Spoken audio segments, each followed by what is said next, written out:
Welcome sa ating channel mga kaibigan, and yes, this is a very quick PC build and of course a review of the RTX 3070. Ayun, inilabas na po ng Nvidia yung kanilang mga AIB partners, lifted na po yung embargo, kaya naman mabilisan nating kikilatisin kung okay ba ang RTX 3070 over the previous counterpart, which is the RTX 2070 Super, and some benchmarks compared to the top of the line ng previous generation na RTX 2080 Ti. Dahil nga sabi nga ni Nvidia, RTX 3070 will be on par with the RTX 2080 Ti.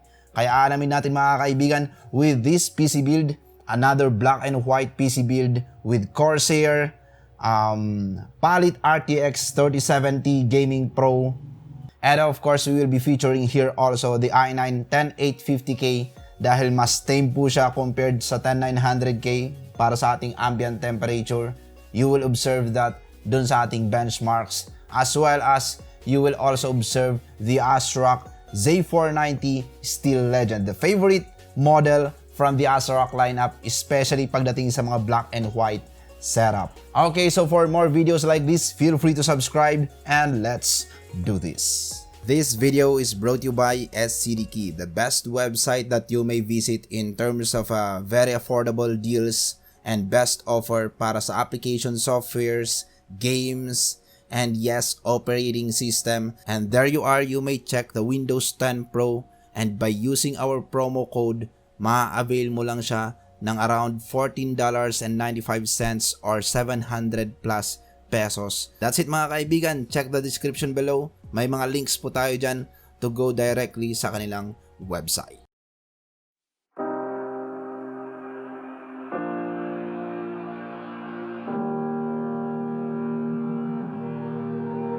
Every time we say goodbye,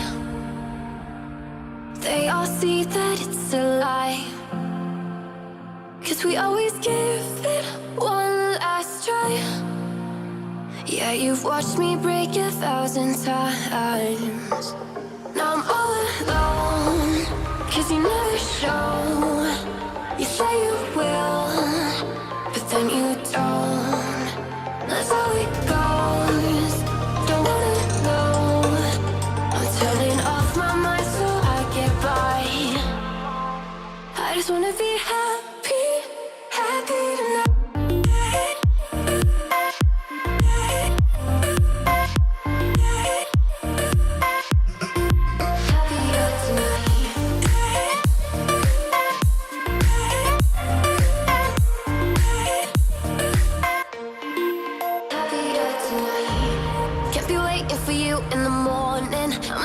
Without giving a warning, I'ma leave without giving a.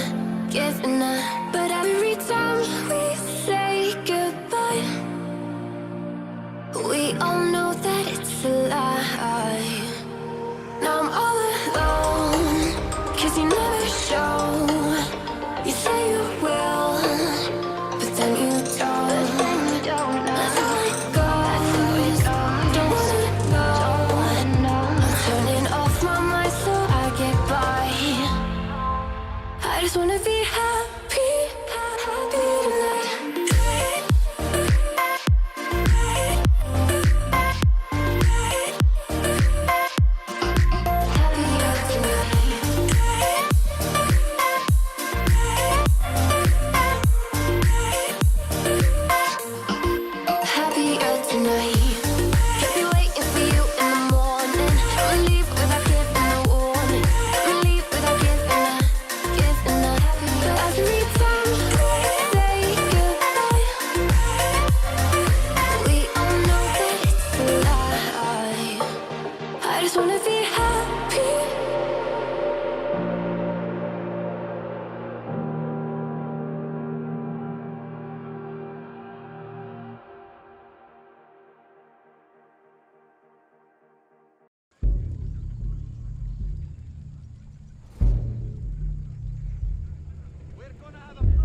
Ayan mga kaibigan, you've seen the time-lapse video, the gameplay, benchmark, side-by-side comparison with the RTX 2070 Super. Dito natin makikita mga kaibigan na napakalaki talaga nung agwat ng RTX 3000 series compared sa previous generation. Kasi the real counterpart of RTX 3070 is the RTX 2070 Super at a 30K more or less price point. By the way, RTX 3070 is released here in the Philippines at a 30 to 35K more or less price point. That is the same price na na-observe natin sa RTX 2070 Super in the past months. Kung may mga nakabili dyan ng RTX 2070 Super before totally nag-price drop lately, yan po talaga yung regular na pricing niya. And I think it's a very, kumbaga, reasonable yung RTX 3070. I think most of the guys out there, may it be a rendering or gaming, they will be going for the RTX 3070. Kasi, kumbaga, mas bang for the buck, mas abot kaya para sa karamihan.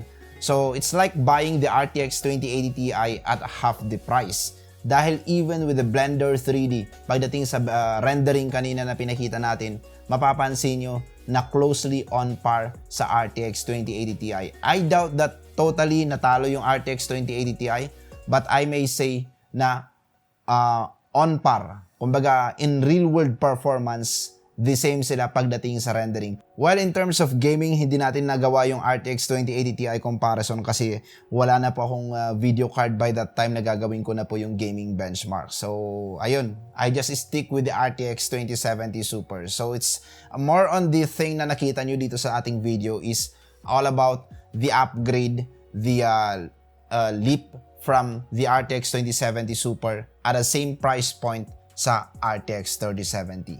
I think there will be a benchmarks and gameplays and graphs na gagawin po yung kaibigan natin si Sir Grant Soriano. Siya po yung totally maggagawa ng full review nito. Abangan nyo po yung kanyang review. Ililink ko po yan sa video description at saka ipipin post ko po yan sa comment section soon with their blog website. By the way, if you want to view in-depth written blog website tech reviews ng mga PC parts, PC components, and any gadgets out there, feel free to check the website of Sir Grant Soriano. Abangan nyo po yan, yung review niya ng RTX 3080, and of course, browse some of the reviews sa kanilang website. That's it guys, feel free to subscribe for more videos like this.